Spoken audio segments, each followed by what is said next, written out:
Is Bitcoin the currency of the future, or is it the payment system they're developing? Bingo, it's the payment system. It's the blockchain encryption, and they're interesting things. I think Bitcoin, or the really blockchain encryption that's behind it, has a greater ability to bring more of the world's population out of poverty than anything we've seen in... Well, for one thing, it's a cheap payment system. For one thing, it's a cheap payment system, but it's more important than that. It's more important than that. Blockchain cryptography is all about digital transfer of ownership in a completely transparent and public way. Okay, I don't want to go into any of the math and the complexity behind it, but think of what that means.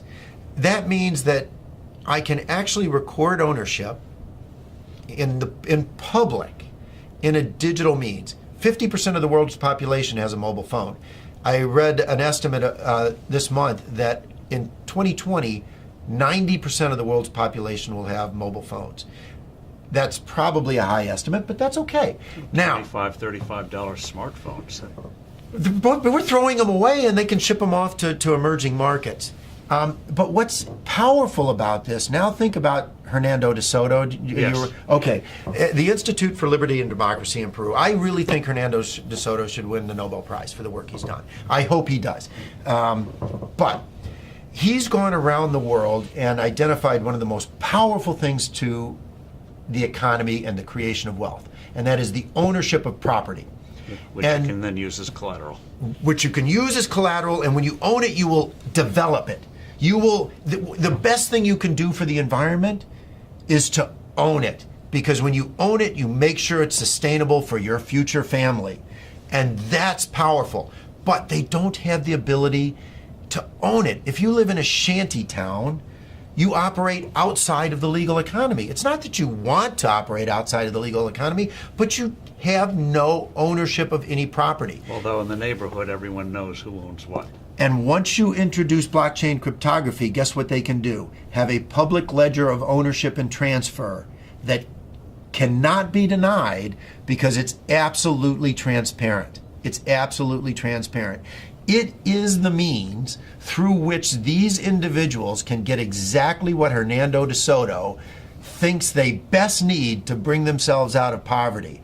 It is so much more profound than that, but at its very basis, it has the ability to give these individuals the right of ownership to property.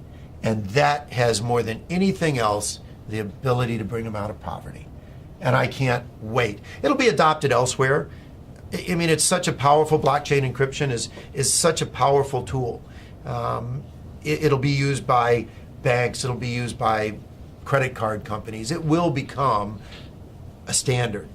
But what's more interesting is what it can do to poverty around the world, to eliminate poverty. But also, what does that mean, that technology mean for credit card companies and the whole payment system, crazy gobbledygook payment system we have today? Very expensive. Doesn't that blow it away?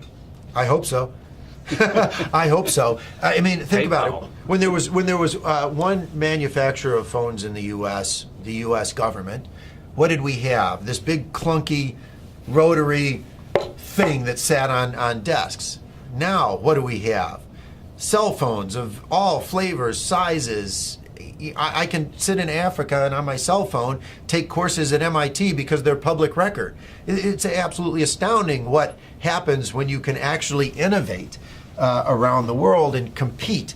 And what is happening is blockchain cryptography, forget Bitcoin, creates a competitive technology, a competitive innovation that these credit card companies will have to adopt. The ones that adopt it first will bring their cost base down. And importantly, if you think about a retail store, and I have this with my kids are off in college and they go to a retail store, they use their credit card. And the credit card company Costs the retailer $3 to $6. Right, because they reject well, first the fee is high, and then they reject the transaction. Because why is this card suddenly showing up in some city, some place where I don't live? So it gets cut off. Well, with blockchain cryptography, the buyer and the seller automatically trust each other over an untrusted network. That's what's so powerful about it. A blockchain-based transaction is verified within 10 minutes. It's not verified within 10 minutes for a credit card, which is why 5 to 10% of all transactions are rejected on the spot. It's not verified until often days later. Even a check is not verified for days. And that is completely taken out of the system. So on day one, the retailer's sales go up because they don't have to reject the transaction and they save on the fees. It doesn't really get much better than that if you're looking for a disruptive innovation in any single industry. It's wonderful.